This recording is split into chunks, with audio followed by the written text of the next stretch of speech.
de sortir de sa phase expérimentale sans les prouesses scientifiques, techniques et chirurgicales de transplantation d'organes.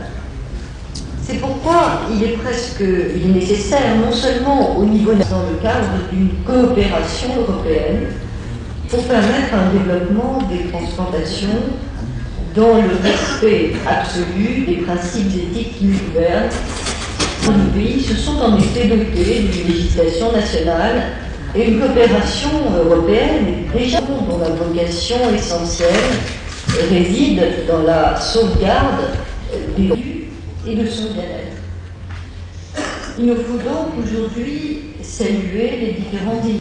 L'accord européen de 1974 sur l'échange de réactifs pour la détermination des groupes tissulaires, la résolution de 1978 sur l'harmonisation des législations relatives au prélèvement, greffes et transplantation de substances d'origine humaine, la recommandation de 1979 sur le transport et les échanges internationaux de substances d'origine humaine.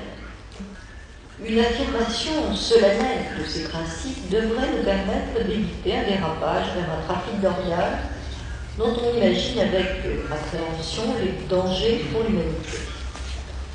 Mais une telle affirmation n'est pas suffisante et des garanties doivent être prévues, notamment par la voie législative, pour que ces différentes règles applicables aux donneurs vivants ou décédés, aux individus majeurs comme aux incapables juridiques, ne souffrent d'aucune violation. Notre second objectif, en notre qualité de ministre de la Santé, c'est aussi d'assurer la santé pour tous. Ce souci d'égalité nous impose naturellement une certaine ligne de conduite. À l'heure actuelle, dans nos différents pays, la situation en matière de transplantation d'organes se caractérise par une insuffisance du nombre d'organes disponibles par rapport aux besoins. Il importe, bien sûr, de prendre des mesures pour réduire, voire supprimer à terme, cette inadéquation.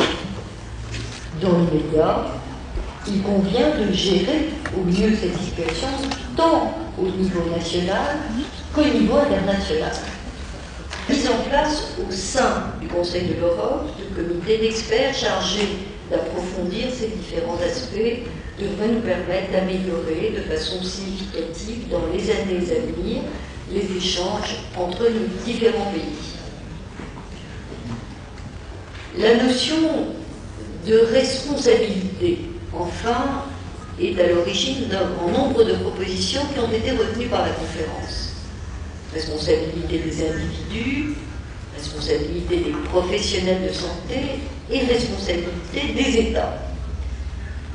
Une vaste action d'information coordonnée à l'échelon du Conseil de l'Europe est susceptible de favoriser une meilleure prise de conscience de l'importance en ce domaine de la solidarité humaine. Mais il s'agit aussi, on l'a vu, d'améliorer l'information des professionnels de santé et la formation ou le perfectionnement des équipes spécialisées dans le prélèvement de la transplantation.